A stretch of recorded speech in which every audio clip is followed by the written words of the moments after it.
السلام عليكم ورحمة الله وبركاته. بسم الله الرحمن الرحيم. الحمد لله رب العالمين. الصلاة والسلام على أشرف الأنبياء والمرسلين والآقبة للمتقين. உசுலு ஷாஷியனுடைய 46வது நாள் பாடத்தில் நாம் இருக்கிறோம். இந்த பாடத்தில் இன்ஷா அல்லாஹ் ஃபஸ்லுன் ஃபில் அம்ரு, ஏவல் கட்டளை, அம்ரை பற்றி மிக தெளிவாக இன்றைய பாடங்களில் நாம் இன்ஷா அல்லாஹு தஆலா கற்றுக்கொள்ள இருக்கிறோம். ஜாமியா ரகீப் எஜுகேஷனல் ட்ரஸ்டின் சார்பாக பல்வேறு தீன் மற்றும் துன்யவியான சேவைகள் தொடர்ந்து நடைபெற்று வருகிறது. இந்த சேவைகள் எவ்வித தொய்வின்றி தொடர்ந்து நடைபெறுவதற்காக துஆ செய்யுங்கள். இன்னும் ஆதரவு தாருங்கள். நன்மையில் ஒன்று சேர்வோம், முந்திக் கொள்வோம். தங்களது மேலான நன்கொடைகளை எங்களுக்கு தாங்கள் தாராளமாக வழங்க விரும்பினால் இங்கே பேங்க் டீட்டெயில்ஸ் கொடுக்கப்பட்டுள்ளது. இந்த வங்கி முகவரியில் தாங்கள் பணம் செலுத்துவதன் மூலமாகவும், இன்னும் இங்கே QR கோட் வழங்கப்பட்டுள்ளது. இந்த QR கோடை ஸ்கேன் செய்வதன் மூலமாகவும் தங்களது மேலான நன்கொடைகளை எங்களுக்கு தாராளமாக வழங்க முடியும். அல்லாஹ் ரப்புல் ஆலமீன் இருலகத்திலும் பயன் தரக்கூடிய மக்களாக நம் அனைவரையும் ஆக்கிருள் பாலிப்பானாக. ஆமீன் ஆமீன் யா ரப்பல் ஆலமீன். உசூலு ஷாஷியினுடைய 46வது நாள் பாடமான இன்றைய பாடத்தில் ஒரு புதிய தலைப்பை நாம் துவங்க இருக்கிறோம். கடந்த பாடங்களில் நாம் காசினுடைய வகைகளில் இருந்தும் நசுகளின் வகைகளில் இருந்தும் பல்வேறு விஷயங்களை நாம் தெரிந்து கொண்டோம். இப்பொழுது அம்ரை குறித்து நாம் தெரிந்து கொள்ள இருக்கிறோம். அம்ரு என்றால் என்ன? ஏவல், கட்டளை என்று நாம் அர்த்தம் விளங்கி வைத்திருப்போம் அல்லவா?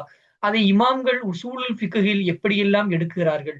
ஒரு காரியத்திற்கான கட்டளை வாக்கியத்தை பயன்படுத்தி எப்படியெல்லாம் ஒரு காரியத்தினுடைய சட்டத்தை எடுக்கிறார்கள்?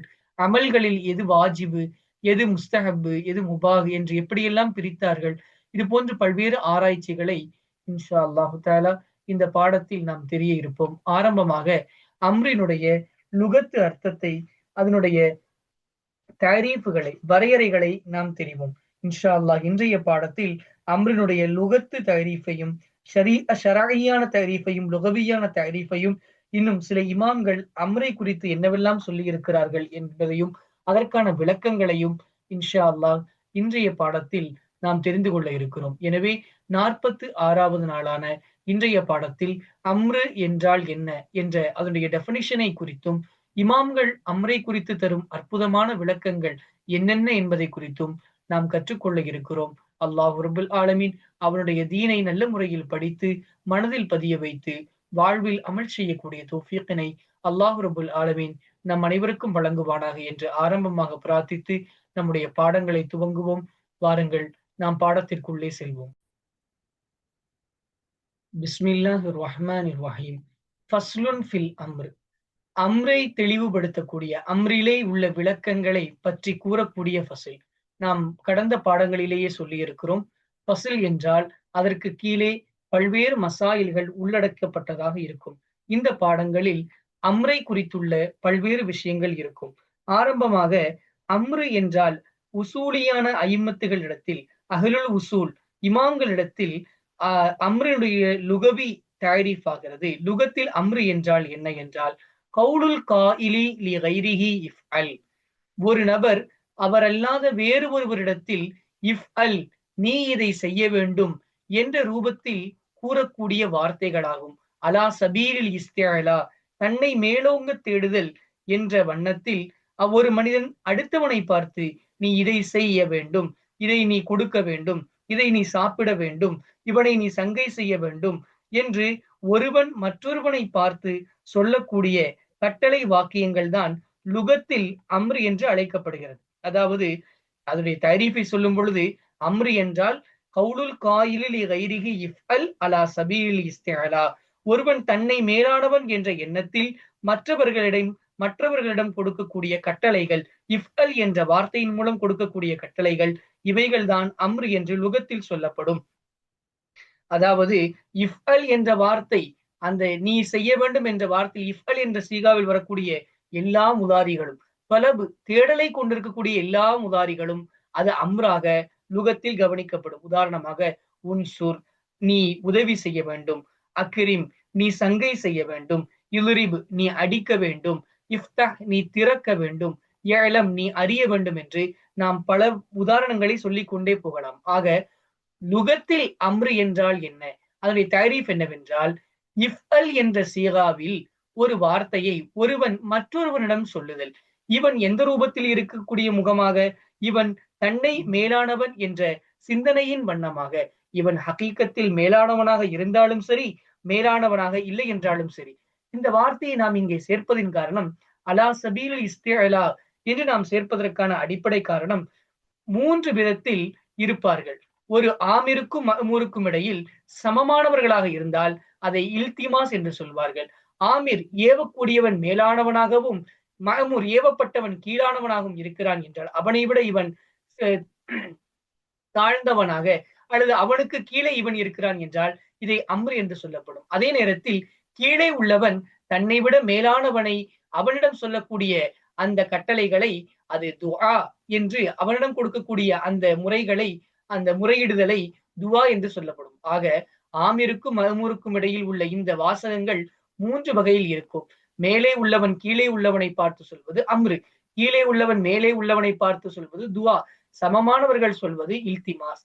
இந்த இல்திமாஸையும் துவாவையும் நாம் வேறு பிரிப்பதற்குத்தான் இமாம் பெருமக்கள் அம்ரு என்றால் லுகத்தில் கவுலுல் காயிலி கைரிஹி இஃப்அல், ஒருவன் வேறு ஒரு இடத்தில் இஃப்அல் என்ற சீகாவை கொண்டு சொல்வதாகும். அலா சபீல் இஸ்திஅலா, அவன் மேலானவன் என்ற அடிப்படையின் மீது என்று இமாம் பெருமக்கள் சொல்லித் தருவார்கள். பாருங்க, அல் அம்ரு ஃபில் லுகத்தி, மொழி அடிப்படையில் லுகவியான தாரீஃப், மொழி அடிப்படையில் அம்ர் என்பதாகிறது. அம்ரினுடைய தாரீஃப் வரையறையாகிறது, கவுலுல் காயிலி, கூறக்கூடிய ஒருவன் சொல்லக்கூடிய சொல்லாகும், லிகைரிஹி, அவன் அல்லாத வேறு ஒரு இடத்தில் சொல்வதாகும், இஃப்அல், நீ இதை செய்ய வேண்டும் என்று சொல்வதாகும்.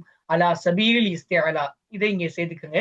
நம்ம ஷரகளை பார்க்கும் பொழுது அந்த வார்த்தையை நாம் சேர்க்கும் பொழுதுதான் இந்த தாரீஃப் இன்னும் பரிபூர்ணமாக அமையும். இந்த அலா சபீல் இஸ்திஅலா அப்படிங்கறத நம்ம விட்டுட்டோம்னு சொன்னா அங்கே துவாவும் இல்திமாசும் இதில் உள்ளே நுழையக்கூடியதாக இருக்கும் என்பதை நாம் விளங்க வேண்டும். இந்த அதை நீக்குவதற்காகத்தான் இந்த அலா சபீல் இஸ்திஅலா என்பதை ஷாரிஹீன்கள் இங்கே கொடுத்திருக்கிறார்கள். அடுத்ததாக அம்ரு என்றால் லுகத்தில் இப்ப பார்த்துட்டோம். லுகத்தில் அம்ருனா என்ன, கவுலுல் காயிலி கைரிஹி இஃப்அல் அலா சபீல் இஸ்திஅலா என்று நாம் பார்த்தோம். அடுத்ததாக ஷரஇல், ஷரஈயான தரீஃப், ஷரியத்தில் அம்ரு என்றால் என்ன என்பதை நாம் பார்க்க இருக்கிறோம். பொதுவாக அஹ்லுல் உசூல்கள் இடத்தில், உசூலியான ஐம்மத்துகள் இடத்தில் ஷரஈயான தரீஃப் அம்ருக்கு தஸர்ருஃபு இல்சாமில் ஃபிஅலி அலல் கைரி வஃபி ஷரஈ, ஷரீஅத்தில் அம்ரினுடைய தரீஃப் ஆகிறது தஸர்ருஃபு இல்சாமில் ஃபிஅலி அலல் கைரி, வேறு ஒரு நபர் மீது ஒரு காரியத்தை நிர்பந்தப்படுத்துவதின் மீது உள்ள அதிகாரமாகும். நம்ம அல்லாத வேறு ஒரு நபர் மீது நம்ம ஒரு காரியத்தை கட்டாயமாக்குகிறோம். இந்த கட்டாயமாக்கக்கூடிய அதிகாரம் இருக்கிறது அல்லவா, தஸர்ருஃப், இந்த அதிகாரத்திற்கு தான், அதைத்தான் அம்ரு, அந்த கட்டளை வாக்கியம் என்று சொல்லப்படும். அதாவது ஒரு மனிதன் இன்னொரு மனிதன் மீது லாசிமாக்குவது, பொதுவாக சொல்லணும் என்றால் ஒருவன் இன்னொருவன் மீது அவனை நிர்பந்தமாக்குவது, கட்டாயமாக்குவது, இதற்குத்தான் ஷரீஅத்தில் ஷரஈல் அம்ர் என்று சொல்லப்படும். உதாரணமாக சொல்லி சொலாத்தன், நீ தொழுக வேண்டும் என்று ஒருவன் மற்றொருவனை பார்த்து சொல்வது, அல்லாஹு தஆலா நம்மை பார்த்து சொல்வது, சொல்லி சொலாத்தன், நீ தொழுகையை நிறைவேற்ற வேண்டும் என்று அல்லாஹு தஆலா நம்மின் மீது ஒரு கடமையை விதிப்பது. அல்லாஹு தஆலா அவன் அல்லாத மற்றொருவன், அதாவது நாம், நம்மின் மீது இந்த தொழுகையை கட்டாயமாக்கக்கூடிய அதிகாரம் இருக்கிறது அல்லவா, இதற்குத்தான் ஷரியத்தில் அம்ரு என்று சொல்லப்படுகிறது. இல்சாமுல் ஃபிஅல் என்று இந்த வார்த்தையை கொண்டு நமக்கு சில இஹ்திராஸாத்துகளை இங்கே இந்த தரீஃப்ல இருந்து விளங்க முடியும். இந்த தரீஃப் நல்லா கவனிச்சு பாத்தீங்கன்னா தெரியும். தஸர்ருஃபு இல்சாமில் ஃபிஅல், ஒரு காரியத்தை நிர்பந்தப்படுத்துவது. இப்போ ஒரு காரியத்தை நிர்பந்தப்படுத்துவதுதான் அம்ராகும். இங்க இந்த இல்சாமுல் ஃபிஅல் என்ற வார்த்தையிலிருந்து நஹி என்பது வெளியே போகக்கூடியதாக இருக்கிறது. காரணம், நஹி என்பது அது தர்க்குல் ஃபிஅல், காரியத்தை நிர்பந்தப்படுத்துவதல்ல, காரியத்தை விட்டு விட்டு போவது. உதாரணமாக லா தஷ்ரபில் ஹம்ர, சாராயத்தை நீ குடிக்காதே என்பது அது இல்சாமுல் ஃபிஅல், அது தர்க்குல் ஃபிஅலாக இருக்கிறது. எனவே இல்சாமுல் ஃபிஅல் என்ற வார்த்தையை கொண்டு நமக்கு புரிய வருவது அது அம்ருதான், அது மாற்றமாக நஹி அல்ல என்று நமக்கு புரிய வருகிறது. அதே போன்று அலல் கைரி, வேறு ஒரு நபரின் மீது என்ற இந்த வார்த்தையை கொண்டு என்ன வெளியேறுகிறது என்றால் நதிரு வெளியேறுகிறது. நதிரு என்பது, நேர்ச்சை என்பது ஒருவன் தன் மீது கடமையாக்கி கொள்ளக்கூடிய ஒரு காரியம். அப்போ வேறு ஒருவரின் மீது ஒரு காரியத்தை கடமையாக்குதல் தான் அம்ரு என்றால், தன் மீது ஒருவன் ஒரு காரியத்தை கடமையாக்கக்கூடிய இந்த நதிரினுடைய வகைகள், இவைகள் அம்ரிலே வராது. எனவே அலல் என்ற இந்த தரீஃபினுடைய வார்த்தையின் மூலமாக இங்கே நதிர் என்பது வெளியே போகிவிடும் என்று ஷாரிஹி பெருமக்கள் நமக்கு சொல்லித் தருகிறார்கள். இப்பொழுது இங்கே ஒரு கேள்வி நமக்கு வருகிறது. என்ன? அம்ரு நஹி எல்லாமே ஹாசினுடைய வகையில் பட்டதுதானே? அந்த ஹாசினுடைய வகைகளில் அம்ரையும் நகியையும் சொல்லாமல் ஏன் இதை தனியாக ஒரு ஃபசிலாக ஆக்கியிருக்கிறார்கள் என்று நமக்கு ஒரு கேள்வி எழலாம். இந்த கேள்விக்கு இமாம் பெருமக்கள் ஷாரிஹீன்கள் பதில் சொல்கிறார்கள். அம்ரும் நகும் என்பது ஒரு மகத்துவம் மிக்க, தனித்தன்மை மிக்க ஒரு முஸ்தகில்லான பாடங்களாகும். எனவேதான் இமாம் நிலாமுத்தீன் ஷாஷி ரஹமத்துல்லாஹி அலைஹி அன்னவர்கள் இந்த அம்ரினுடைய ஃபசலையும் நஹீனுடைய ஃபசலையும் தனித்தனியாக கொண்டு வந்திருக்கிறார்கள். அல்லாஹ்வுடைய வேதத்தில் அம்ரினுடைய பஹசுகளும் ஆய்வுகளும் ஆராய்ச்சிகளும், நஹீனுடைய பஹசுகளும் ஆய்வுகளும் ஆராய்ச்சிகளும் மிகுதம் இருக்கிறது. ஷரியத்தினுடைய பல மஸ்அலாக்கள் அம்ரில் இருந்தும் நஹிலும் இருந்துதான் பிறக்கக்கூடியதாக இருக்கிறது. எனவே இந்த அம்ரையும் நகியையும் நிறைய கருத்துகளும், அதில் நிறைய ஆய்வுகளும் ஆராய்ச்சிகளும் மஸ்அலாக்களும் பிறந்து வருவதனால் இவைகளை முஸ்தகில்லாக ஒரு தனி பாடமாகவே இமாம் நிலாமுத்தீன் ஷாஷி ரஹமத்துல்லாஹி அலைஹி அவர்கள் நமக்கு ஆக்கி தந்திருக்கிறார்கள் என்று ஷாரிஹின்கள் நமக்கு பதில் சொல்கிறார்கள். அதே நேரத்தில் அம்ரை முன்னாடி சொன்ன அந்த ஹாசனுடைய பாடங்களிலேயே சேர்க்கப்பட்டிருக்கிறது என்றால் இதனுடைய தனித்தன்மை இழக்க நேரிடும் என்பதை நம்மால் விளங்க முடிகிறது. என்றால் இன்னொரு கேள்வியும் வருகிறது. அப்படி என்றால் இந்த அம்ருடைய பாடத்தை ஏன் முதலில் சொன்னீர்கள்? நீங்கள் முதலில் நகையை சொல்வதனால் என்ன பிரச்சனை வரப்போகிறது என்று ஒரு கேள்வி எழலாம். இதற்கு ஷாரிஹீன்கள் இரண்டு விதத்தில் பதில் சொல்கிறார்கள். முதலாவது பதில், அம்ரு என்பது நகையை விட ஏன் முற்படுத்தப்பட்டிருக்கிறது என்றால் அது சிறந்தது. எந்த வகையில் அம்ரு நகையை விட சிறந்தது என்று கேட்டீர்கள் என்றால், இந்த உலகத்தில் பிரபஞ்சத்தில் இருக்கக்கூடிய எல்லா மௌஜூதாத்துகளையும் அல்லாஹு தஆலா அவனுடைய குன் என்ற அம்ருடைய கலிமாவை கொண்டு படைத்திருக்கிறான். குன் என்ற கலிமா அம்ராக இருக்கிறது. எனவே எல்லா மௌஜூதாத்துகளும் அவைகள் உஜூதில் இல்லாமையில் இருந்து உண்டென்கிறதளவில் அதை வெளிப்படுத்திய நாயன் அல்லாஹு தஆலா அந்த அவைகளை வெளிப்படுத்துவதற்கு பயன்படுத்திய குன் என்ற வார்த்தை அம்ராக இருக்கிறது. எனவே அம்ரு என்பது அதுதான் முதலாவது காரியமாக இருப்பதினால், வெளியானதில் முதன்மையான காரியமாக இருப்பதினால் அந்த நகியை விட சிறப்பானதாக இருக்கிறது. எனவேதான் நகியை விட அம்ரை முஸன்னிஃப் ரஹ்மத்துல்லாஹி அலைஹி அவர்கள் முற்படுத்தினார்கள் என்று ஒரு காரணம் சொல்கிறார்கள். இரண்டாவது காரணம், அம்ரை விட நகியை விட அம்ரை முற்படுத்தியதற்கு மற்றொரு காரணம், அம்ரு என்றால் என்ன? ஒரு காரியம் நடக்க வேண்டும், இருக்க வேண்டும் என்று உஜூதில் பிறக்கப்படுவது, உஜூதில் பெறப்படக்கூடிய ஒரு காரியத்தை குறித்து அம்ரு என்று சொல்லப்படும். ஆனால் நகி என்பதோ அது உஜூதில் இல்லாமல் ஆக்கக்கூடிய ஒரு காரியத்தை, அதமியான காரியத்தை சொல்லப்படும். என்றால் இருக்கக்கூடிய காரியத்தை முற்படுத்துவதுதானே தபஅன் இயற்கையிலேயே இருக்கிறது, வளமையாக இருக்கிறது. எனவே அந்த தபஅை இமாம் முஸன்னிஃப் ரஹ்மத்துல்லாஹி அலைஹி அவர்கள் இங்கே வலஅனாகவும் அதை பயன்படுத்தி இருக்கிறார்கள். தபஅோடு வல இங்கே முத்தாபிக்காக ஆகுவதின் காரணத்தினால் வளமை என்னவோ, இயற்கை முறைமை என்னவோ அந்த முறைப்படியே இமாம் நிலாமுத்தீன் ஷாஷி ரஹ்மத்துல்லாஹி அலைஹி அவர்கள் ஃபஸ்லுன் ஃபில் அம்ரி என்று நஹிக்கு முன்பாக இங்கே அம்ருடைய பாடத்தை நமக்கு கொண்டு வந்து விட்டார்கள் என்று ஷாரிய பெருமக்கள் நமக்கு சொல்லித் தருகிறார்கள். அடுத்து பாருங்க, வதக்கர பாதுல் ஐம்மத்தி, சில இமாம் பெருமக்கள் கூறினார்கள். இங்கே சில இமாம் பெருமக்கள் என்று சொன்னால் இங்கே நாடப்படுவது இமாம் ஃபஹ்ருல் இஸ்லாம் பஸ்தவி ரஹ்மத்துல்லாஹி அலைஹி அன்னவர்களும், இமாம் ஷம்சுல் ஐம்மா ஷரஹ்சி ரஹ்மத்துல்லாஹி அன்னவர்களையும் தான் இங்கு நாடப்படுகிறது. காரணம், இதற்கு பிறகு சொல்லக்கூடிய கவுலுகள் அவருடைய கிதாபுகளில் மிக தெளிவாக வரக்கூடியது. சில இமாம் பெருமக்கள் கூறுகிறார்கள். என்ன கூறுகிறார்கள்?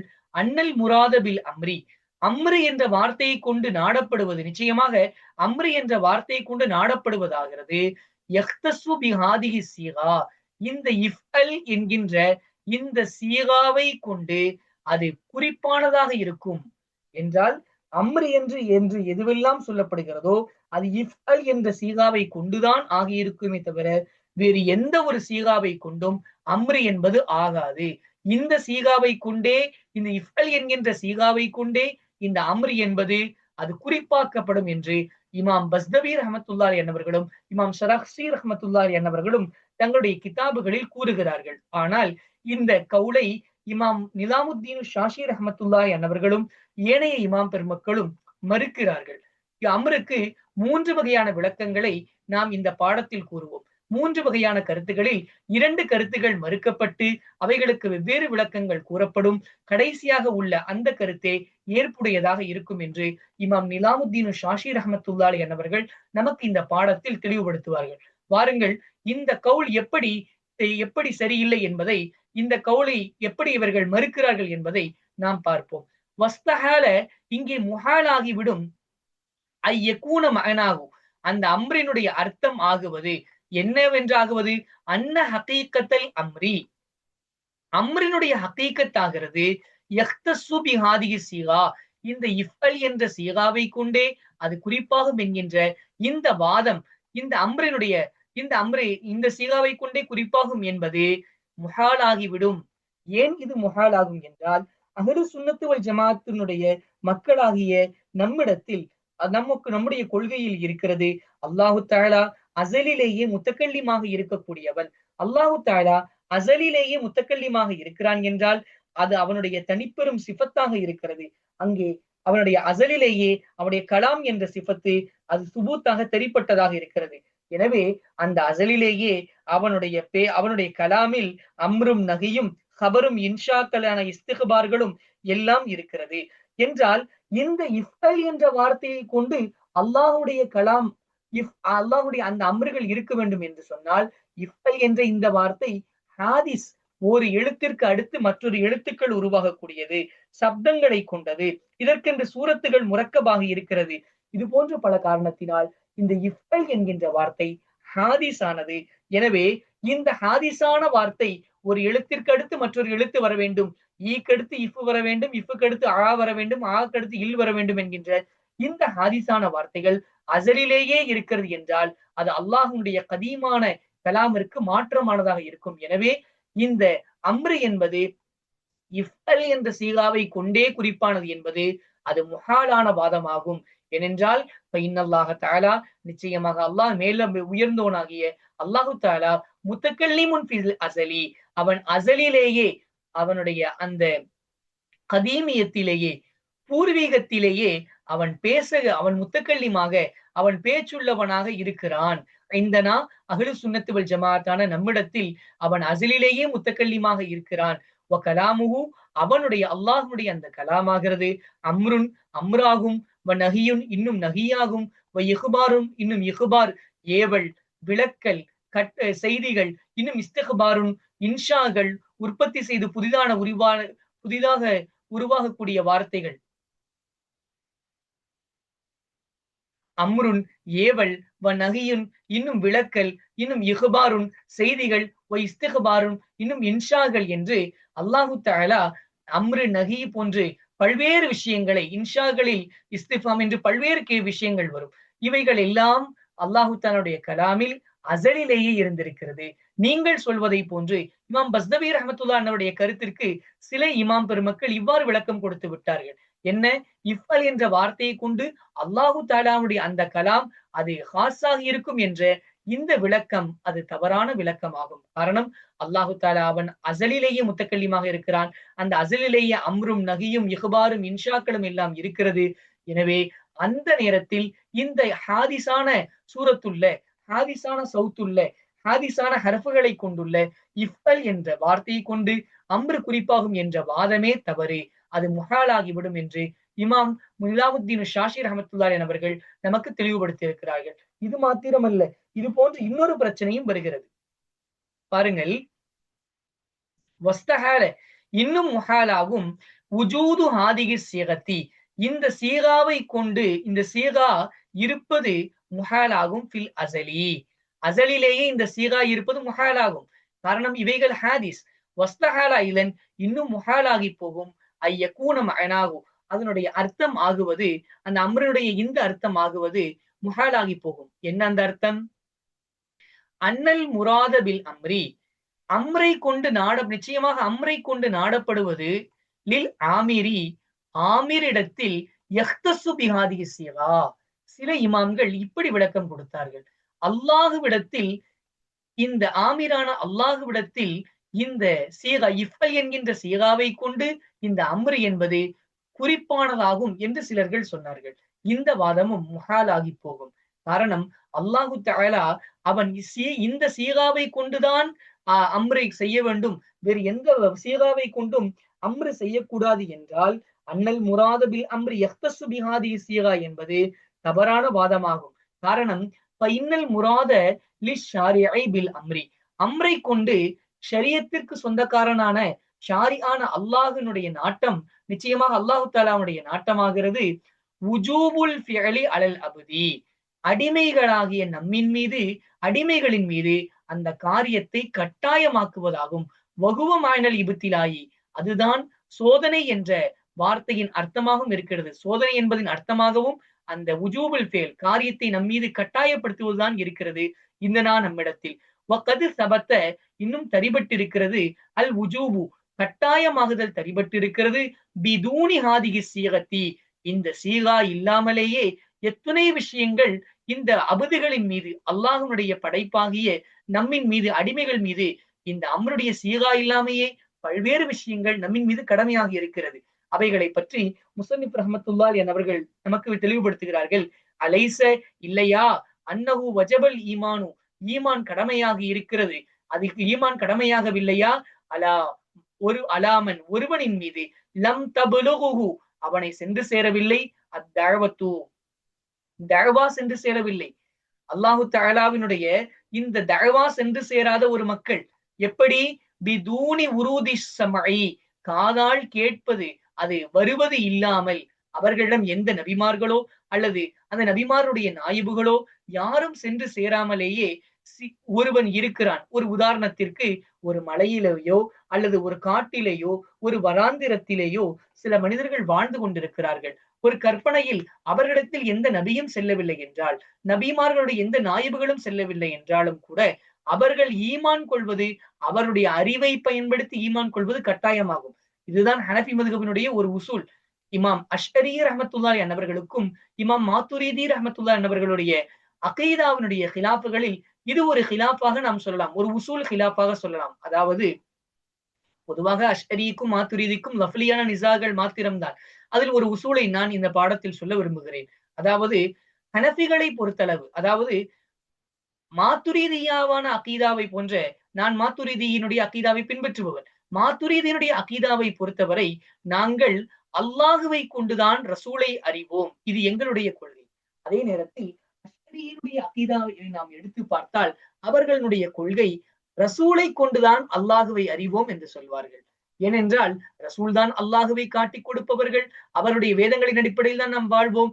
அஷ்அரியாக்களுடைய சொற்கள், நாங்கள் நபிமார்களை கொண்டு அல்லாஹுவை அறிவோம், ரசூலை கொண்டு அல்லாஹுவை அறிவோம் என்று சொல்வார்கள். ஆனால் மாத்துரீதிகளாகிய நாம் சொல்லுவோம், ஹனஃபிகளாகிய நாம் சொல்லுவோம், நாங்கள் அல்லாஹுவை கொண்டுதான் ரசூலையே அறிவோம் என்று. எனவே ஒரு நேரத்தில் ரசூல் வரவில்லை என்றாலும் சரி, அல்லாஹு தஆலா எங்களுக்கு அறிவை கொடுத்திருக்கிறான், மனிதர்களுக்கு சிந்திக்கும் ஆற்றலை கொடுத்திருக்கிறான். இந்த வான பிரபஞ்சங்களும் பூமி மண்டலங்களும் ஐம்பெரும் பூதங்களும் எவ்வாறு உருவாகின, இப்படிப்பட்ட ஒரு பிரபஞ்சம் யாரும் உருவாக்காமல் எப்படி உருவாகி இருக்கும் என்கின்ற சிந்தனையின் மூலமாக படைத்த நாயன் ஒருவன் இருக்கிறான் என்று ஒவ்வொரு மனிதனும் ஈமான் கொள்வது கட்டாயமாகும்.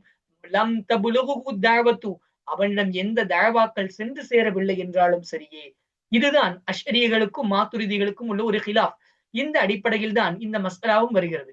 பாருங்க, இப்படி ஒரு வனாந்திரத்தில், பாலைவனத்தில், காட்டில் அல்லது ஒரு மலையில் தனியாக வசிக்கக்கூடியவர்கள், இன்று உதாரணத்திற்கு நாம் சொல்ல வேண்டும் என்றால், அந்தமான் நிக்கோபார் தீவுகளை அடுத்து நார்த் சென்டினென்டல் தீப்ஸ் என்று சில தீவுகள் இருக்கிறது.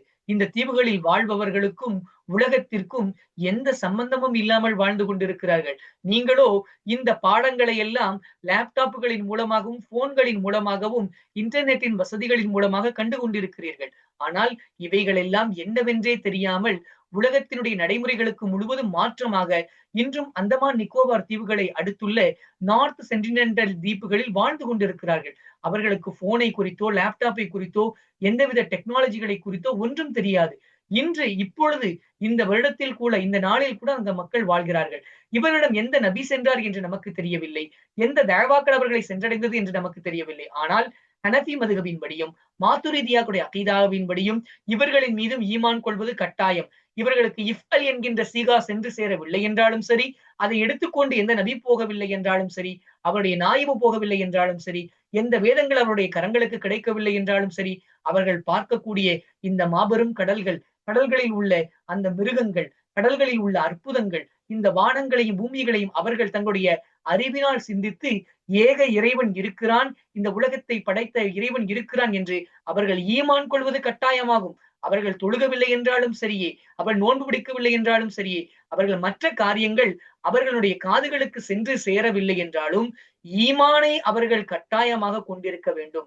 இதைத்தான் இமாம் அபூ ஹனீஃபா ரஹிமஹுல்லா கூறுகிறார்கள். பால அபூ ஹனீஃபத் ரஹிமஹுல்லா, அல்லாஹு தஆலா அவர்களின் மீது ரஹ்மத்து செய்வானாக, இமாமுல் ஆலம் அபூ ஹனீஃபா ரஹ்மத்துல்லாஹி அவர்கள் சொல்கிறார்கள், லௌலம் யபஅஸில்லாஹு தஆலா, உயர்ந்தோனாகிய அல்லாஹு தஆலா அனுப்பவில்லை என்றாலும் சரியே, ரசூலன் ஒரு தூதுவரை, எந்த தூதுவரை அனுப்பவில்லை என்றாலும் சரியே, லவஜப அலல் உகலாயி, அறிவுள்ளவர்களின் மீது கட்டாயமாகும், மஅரிஃபத்துஹு, அவனை அறிவது கட்டாயமாகும், பி உகூலியும், அவருடைய அறிவுகளை ஞானங்களை கொண்டே, அவர்களிடம் இருக்கக்கூடிய அறிவுகளை கொண்டே ஏக இறைவன் இந்த உலகத்தை படைத்த நாயன் இருக்கிறான் என்று அவர்கள் அறிந்து கொள்வது கட்டாயமானதாகும். எனவே இப்ப யுஹமலு நாளிக்க அலா அன்னல் முராத பில் அம்ரி யஹ்தஸ்ஸு பிஸ்ஸிகாதிஹி சீகா, இந்த சீகாவை கொண்டு அம்ரி என்பது குறிப்பாகும் என்ற நாட்டம் இது சுமத்தப்படும் ஃபி ஹக்கில் அபதி. இதுதான் அந்த மூன்றாவது கவுல். அப்ப முதலாவது நாம் சொன்ன கவுல் என்ன? அல்லாஹு தஆலா இந்த இஃப்அல் என்கின்ற சீகாவை கொண்டுதான் அம்ரு என்பது கட்டாயமாகும் என்று சொன்னார்கள். அவ்வாறு சொன்னால் அல்லாஹு தஆலா அசலிலேயே அவனுடைய கலாம் இருந்ததே, அப்பொழுது ஹாதிஸான இஃப்அல் இருந்ததா? இருந்தது என்றால் அது முஹாலாகுமே என்று கேள்வி வந்தது. இரண்டாவது, ஆமீரான அல்லாஹு தஆலாவிற்கு இது கட்டளை, அவனுடைய பயன்பாடுகள் எதுவெல்லாம் இஃப்அல் என்ற சீகாவில் இருக்கிறதோ அதுதான் அம்ரு, அது அல்லாதவைகள் எல்லாம் அம்ரு இல்லை என்று சொன்னார்கள். இவ்வாறு சொன்னால் ஈமான் கொள்வது இஃப்அல் என்ற சீகாவினுடைய உரூதுகள் வருகை இல்லாமலேயே கட்டாயமாகிறதே, அப்பொழுது எப்படி இது நீங்கள் சொன்ன இந்த கவுல் செட் ஆகும், பொருந்தும் என்று இமாம்கள் கேள்வி எழுப்புகிறார்கள். மூன்றாவது, எனவே அல் அம்ரு, அம்ர் என்பது யஹ்தஸ்ஸு பிஹாதிஹி சீகா, இஃப்அல் என்ற இந்த சீகாவை கொண்டு குறிப்பாகும் என்று நாடப்படுவது எதன் மீது சுமத்தப்படும்? ஃபி ஹக்கில் அபதி ஃபி ஷரஇய்யாத்தி, ஷரஇய்யாத்திலும் ஃபுரூஇயான அமல்களிலும் இதனுடைய சட்டங்களில் ஒரு அபதின் மீது, அபதினுடைய ஹக்கில் இது சுமத்தப்படும் என்று மூன்றாவது ஒரு தஅரீஃபை இமாம் பெருமக்கள் நமக்கு சொல்கிறார்கள். எந்த அளவிற்கு என்றால், ஹத்தா லா யகூனு ஃபிஅலுர் ரசூலி, ஃபிஅலுர் ரசூல் ஒரு நபியினுடைய தூதுவரினுடைய செயல்பாடுகள் ஆக இருக்காத அளவிற்கு, எந்த அளவிற்கு? பி மன்சிலத்தி கௌலிஹி இஃப்அலு, அந்த நபியினுடைய சொல், இஃப்அலு என்கின்ற அந்த நபியினுடைய சொல்லினுடைய தரம் என்னவோ அந்த அளவிற்கு அவருடைய ஃபெயல் ஆகாத வரை என்றால், ஒரு நபி இஃப்அலு என்று சொல்லி இருந்தால் அது அம்ராக இருக்கும். அதுதான் ஒரு ஹக்கு. அபுதினுடைய ஹக்கில், அபுதினுடைய விஷயத்தில், அவனுடைய அஃபாலு ஷரஈயான விஷயத்தில், அஃபாலுல் ஃபுரூஇயான விஷயத்தில் இஃப்அல் என்கின்ற இந்த சீகாவை கொண்டுதான் அம்ரி என்பது குறிப்பாகும். அந்த நபியினுடைய செயலோ, அந்த நபியினுடைய அங்கீகாரங்களோ இது அம்ரினுடைய இந்த தரத்தை எடுக்காது என்று ஹனஃபி மதுஹபினுடைய இமாம் பெருமக்கள் விளக்கி தருவார்கள். இவ்வாறு சொன்னால் நம்மின் மீது இரண்டு கேள்விகள் வருகிறது. இந்த இரண்டு கேள்விகளுக்கு முன்னால் நாம் இன்னொரு விஷயத்தையும் நாம் விளங்கி வைக்க வேண்டும். இஃப்அலு என்ற வார்த்தை இது உஜூபை சுபூத்து செய்கிறது. அதே நேரத்தில் நாம் சொன்னோம் ஹனஃபி மதுஹபை பொறுத்தளவு ஃபிஅலு ரசூல் ஒரு நபியினுடைய காரியம் என்பது எல்லா கோணங்களிலும் அது இஃப்அலு என்ற சீகாவை போன்றுதான் என்று நாங்கள் சொல்ல மாட்டோம். அதே நேரத்தில் இமாம் அஹ்மது இப்னு ஹம்பல் ரஹ்மத்துல்லாஹி அன்னவர்களுடைய அந்த கவுலும் இவ்வாறுதான் இருக்கிறது. ஆனால் இமாம் மாலிக் ரலியல்லாஹு அன்ஹு அவர்களிடத்திலும் இமாம் ஷாஃபி மதுஹபினுடைய சில இமாம்களிடத்திலும் கவுலு ரசூல் என்பது அது வாஜிபுதான் என்று அவர்கள் அதை தெரிப்படுத்துகிறார்கள். இந்த அடிப்படையில் அவர்கள் தெரிப்படுத்துவதற்கான அடிப்படை காரணம், கந்தக்கினுடைய போரில் ரசூல் ஸல்லல்லாஹு அலைஹி வஸல்லம் அவர்களுக்கு லுகர் தொழுகையும், அசர் தொழுகையும், மக்ரிபு தொழுகையும், இஷா தொழுகையும், இந்த 4 தொழுகைகள் கலாவானது. இந்த 4 தொழுகைகளும் ஸல்லல்லாஹு அலைஹி வஸல்லம் அவர்கள் கலாவாக தொழுதார்கள். தொழுது விட்டு சொன்னார்கள், சல்லூ கமா ரஅய்துமூனி, தொழுகுவதற்கு முன்பு ஸல்லல்லாஹு அலைஹி வஸல்லம் அவர்கள் சொன்னார்கள், சல்லூ கமா ரஅய்துமூனி, என்னை நீங்கள் எவ்வாறு பார்த்தீர்களோ அவ்வாறே தொழுங்கள். உசல்லி, நான் எவ்வாறு தொழுகிறோம், சல்லு நீங்கள் தொழுகுங்கள், கமா ரஅய்துமூனி உசல்லி நான் எவ்வாறு தொழுதேன் என்று நீங்கள் பார்த்தீர்களோ அப்படியே நீங்களும் தொழுகுங்கள் என்று ஸல்லல்லாஹு அலைஹி அவர்கள் சொல்லியிருக்கிறார்கள். எனவே சஹாபாக்கள் ஸல்லல்லாஹு அலைஹி அவர்களை பார்த்து செய்த அந்த அமல் ஃபியலு ரசூல் என்பது இங்கே இஃப்அலு என்கின்ற சீகானுடைய மக்காமில் இருக்கிறது. எப்படி ஃபியலு ரசூல் அங்கே கட்டாயமாக ஆக்கப்பட்டதோ, ஒவ்வொரு மனிதனும் அவன் கலா செய்யும் பொழுது ஸல்லல்லாஹு அலைஹி அவர்கள் எப்படி தொழுதார்களோ அந்த செயல்பாட்டின் முறைப்படியே செய்ய வேண்டும் என்றது கடமையானது அல்லவா? அப்படியே இந்த இஃப்அலு என்கின்ற அதனுடைய மக்காமில் வுஜூபுடைய மக்காமில் தான் ஸல்லல்லாஹு அலைஹி அவருடைய செயல்பாடுகளும் இருக்கிறது என்று இமாம் ஷாஃபிஈ மதுஹபினுடைய சில இமாம்களும் அதே போன்று மாலிகி மதுஹபுடைய இமாம்களும் கூறுகிறார்கள். அதே நேரத்தில் ஹம்பலி மதுஹபை சார்ந்தவர்களும் இமாம் அபுல் ஆலம் அபூ ஹனீஃபா ரஹ்மத்துல்லாஹி அன்ஹுடைய மதுஹபை சார்ந்தவர்களும் இதே அடிப்படையிலேயே ஒரு கேள்வி கேட்கிறார்கள். ஹந்தக் போரில் 4 தொழுகைகளை ஸல்லல்லாஹு அலைஹி வஸல்லம் கதா செய்து தொழுதற்கு பிறகு ஏன் சல்லு கமா ரஅய்துமுனி உஸல்லி என்று சொன்னார்கள்? ஏனென்றால் அவருடைய செயலே அது வாஜிபாக இருக்கும் என்றால் சல்லு நீங்கள் தொழுகுங்கள் என்று, இஃப்அலு நீங்கள் கட்டாயம் தொழுகுங்கள் என்று ஒரு அம்ருடைய சீகாவை பயன்படுத்த தேவையில்லையே. ஸல்லல்லாஹு அலைஹி வஸல்லம் அவர்கள் அம்ருடைய சீகாவை பயன்படுத்தி இருக்கிறார்கள் என்பதே அவருடைய ஃபியலு ரசூல் ஸல்லல்லாஹு அலைஹி வஸல்லம் அந்த செயல்பாடுகள் அது கட்டாயமாக ஆகாது என்பதை உணர்த்தக்கூடியதாக இருக்கிறது என்று ஹனஃபி மதுஹபை சார்ந்தவர்களும் ஹம்பலி மதுஹபை சார்ந்தவர்களும் ஃபியலு ரசூல் என்பது அது வாஜிபாக ஆகாது என்பதற்கு ஆதாரமாக சொல்லுவார்கள்.